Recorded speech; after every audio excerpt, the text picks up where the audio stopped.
video, I just thought I would do a very quick little abs and butt workout for anyone who chooses to do it, whether you just want a little interlude in your day, or you feel like you just want to move, or you feel like you want to do a little bit of toning around your abdominals or your glutes, then this is a really good quickie one to do. You get it done, you get it dusted, and then you can move on with your day. So when we think of abs, we think of either sit-ups or one form or another, or plank, right? Sit-ups, very difficult for most people. You've got to lift the weight of your head. You're working against gravity. Often when you're lifting up, the abs poof out, and so this six-pack here, the rectus abdominis that everyone really covets and wants, is a sort of look, right? It doesn't actually serve the body as well as the muscles underneath it, the transverse abdominis, those little corset muscles that run across, and those you use in Pilates and all different kinds of movements apart from sagittal planes. You know, if you're moving the body in a different direction, you're really using those, stabilizing the muscles, transverse abdominis, and the supporting postural muscles in your back.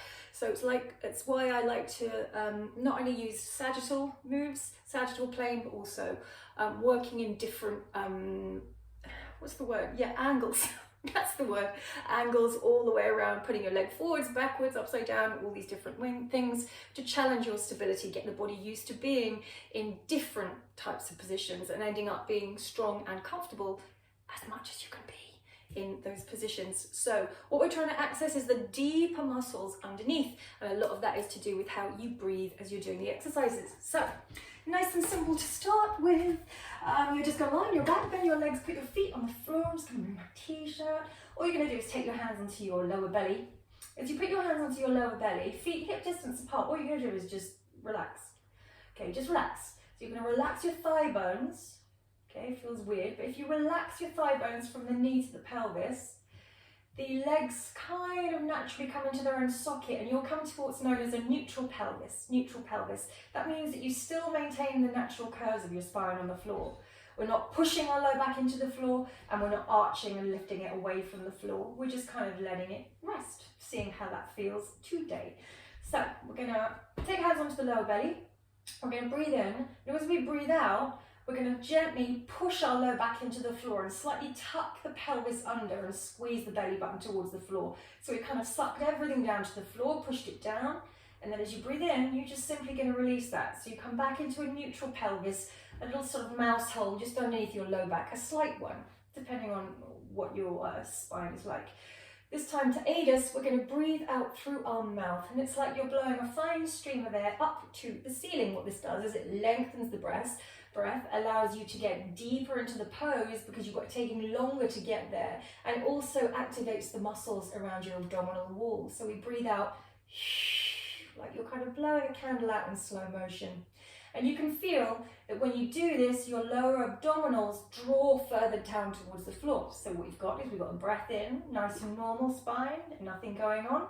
Exhale, you slightly tuck the tailbone under, push your low back into the floor, squeeze your belly down to the floor and breathe out. And then inhale, let it go again. And you can let your hands feel this because you've got your hands on your belly. So you can feel what muscles activate as you press your low back into the floor. Now you're using your feet, so push your heels through the floor, and it really aids this exhaling. Okay, so kind of rocking and rolling forwards and backwards on the pelvis. This time we're going to exhale, relax our hands down. Do that move, tuck the tailbone under, imprint the low back to the floor, start to push your heels into the floor, and then bone by bone, you're just going to start to lift your hips up to the sky. Nice and softly, slowly. Okay, have a little move around. Have you got your hips equidistant to the ceiling? Equal weight in both feet, shoulders relaxed, and you're kind of resting on your shoulder blades. Come down an inch lower, so you're resting on your back of your bra strap. Okay, relax your bottom. And so we're going to, from here, gently peel our spine bone by bone all the way back down to the floor. See if you can move your spine segmentally, kind of like beads of a necklace, laying them down one by one by one. And again, we breathe in to relax. Exhale, do that little imprint.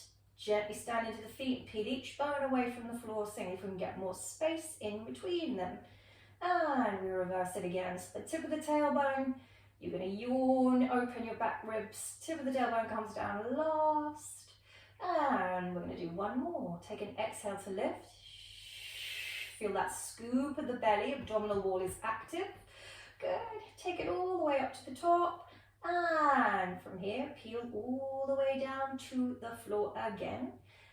And then just gently lift your head a little bit and interlink your fingers. So you're making a little basket behind your skull. Let your head rest down into your hands.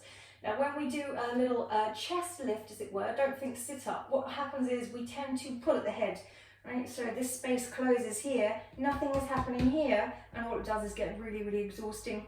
So think about, as you exhale, do that move slightly, tuck the tailbone under. This time you're going to close your front ribs down towards your hips. Okay, so we've gone basically exhaling and rolling over ourselves, kind of like a chocolate ice cream scoop when it rolls over itself. Okay, so this time all we're doing is lifting head, neck and shoulders as you exhale. We're going to breathe in and we're going to exhale. Let the breath initiate your roll and your head is just coming along for the ride. We're not pulling at the head first. It's our chest that's lifting, and then we're going to inhale to come down. Your elbows are in your peripheral vision. Take an exhale.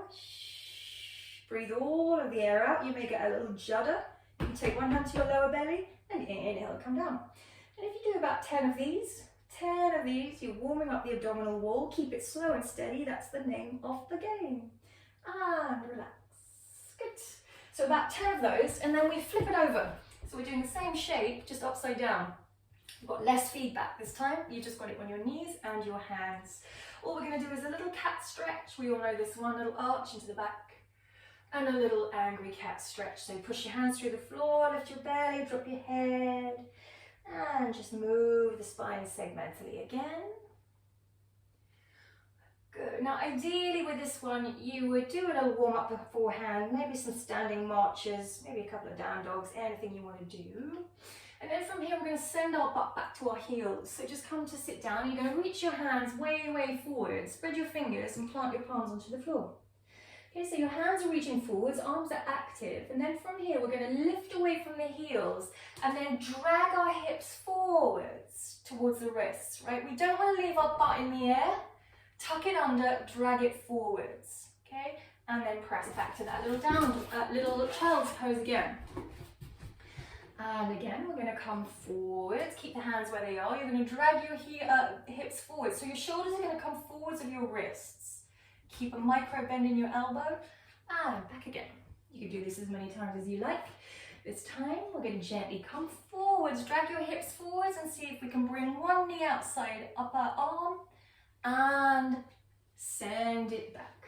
Okay, we're going to see if we can bring the other knee outside the upper arm. Squeeze it in as close as you can get.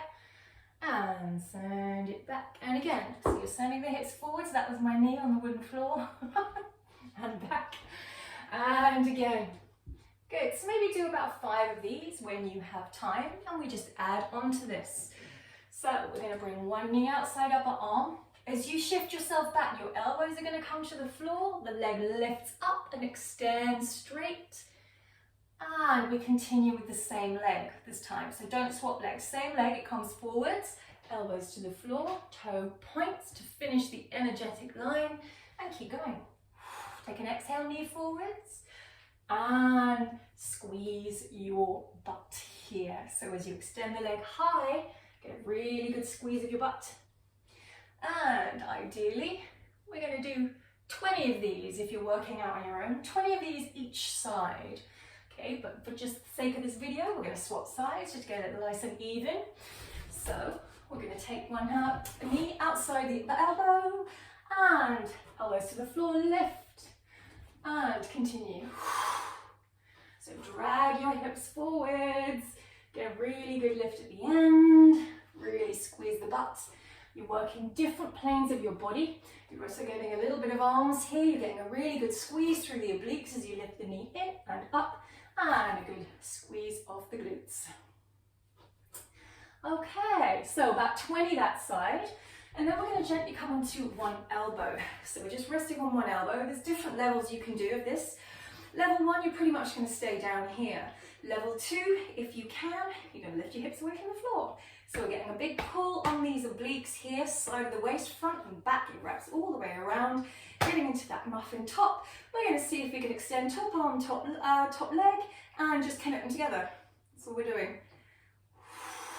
Slow and steady. And again, you can do as many of these as you like. You're weight bearing. You're moving into your range of motion. You're holding your own body in the air. You're challenging your bottom arm. And again, you're challenging these obliques, these transverse abdominis, as well as you crunch elbow to knee. Do as many of these as you like. Good. And you can hold it at the end here for a lovely big stretch if you want to. Point the toe and release down. And then swap sides. Come through the center. Elbow underneath shoulder, really important. Not forwards, not backwards. Underneath the shoulder. Your neck is free. Using the strength of the arm. Gently lift up. Give a little practice here. See how it feels. Or you're going to stay down and just reach. And then if you want to, extend top arm, top leg. Crunch them through the center.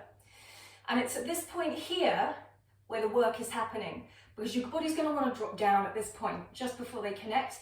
The point is for you to keep lifting that waistline away from the floor, holding the center of your body still and moving around that point. Okay, so we're really challenging our stability here, and you do get quite warm. Good. And do as many of those as you like.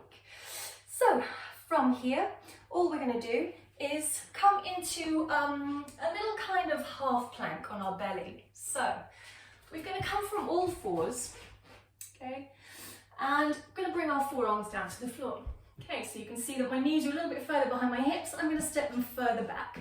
Now that little tuck that we did at the beginning of the session, you're going to tuck the tailbone under and drag your hips forwards. So what we've got now is a kind of half plank. Our knees are on the floor.